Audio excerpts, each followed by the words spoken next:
To minimize the amount of excess glue around the joint, 2 layers of masking tape are applied, approximately 2 to 3 millimeters either side of the joint on both sides and on the front edge.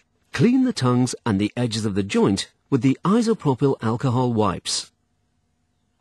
Each jointing kit includes 3 tongues that are pre-sanded ready for use in the joint. Usually they are supplied in the same decor as the kit itself, but as they are not visible after installation, it doesn't matter what color they are. For 600mm and 650mm worktops, use 2 tongues, and for 900mm breakfast bars, use all 3. Mix the adhesive. The adhesive and hardener are in a single sachet, separated by a divider. Once the divider is removed, the 2 components should be thoroughly mixed together, around 20 times. The divider itself is ideal for this. The adhesive is a 2-part acrylic adhesive that is color-matched specifically to each decor. Not all have the name of the decor on the pack. For instance, the adhesive for Volcano may be labeled as black. There will be a date stamped on the outside of the box. That is the use-by date of the adhesive. The date on the pack itself is the fill date. Snip the corner off the sachet to give a hole around 4 to 5 millimeters in diameter. That will be convenient to pipe the adhesive into the joint. As the adhesive starts to cure, the chemical reaction creates heat, and you will notice the sachet starts to get hot. Depending on the ambient temperature, you have up to 10 minutes working time with the adhesive.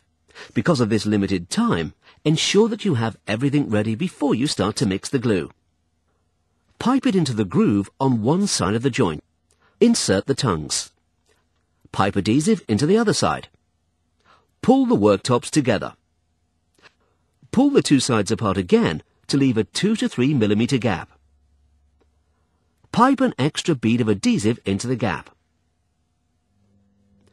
Pull the worktops together again and prepare to tighten the bolts. Here, the ratchet spanner is useful when working under the worktop. Adhesive should ooze out along the full length of the joint. Using a scrap of edging or something similar, lightly scrape the excess adhesive from the surface. Don't scrape too deeply, as the adhesive will shrink slightly as it cures. Remove the masking tape and leave to cure for a minimum of 45 minutes. Using the random orbital sander, go through the 3 grits of sandpaper, 120, 240 and 320. Always start the sander with the paper in contact with the surface. Work in a circular motion and keep the sander flat.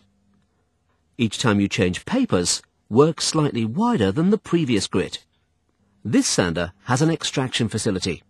If your random orbital sander does not have this, wipe the dust from the surface each time you change papers.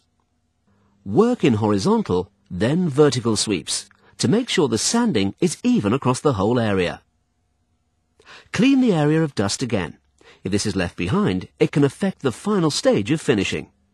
Apply water, and, using the red Scotch-Brite pad attached to the random orbital sander, follow a similar vertical and horizontal pattern of sanding to blend in the finish. Wipe down with a damp cloth and dry. Check the joint.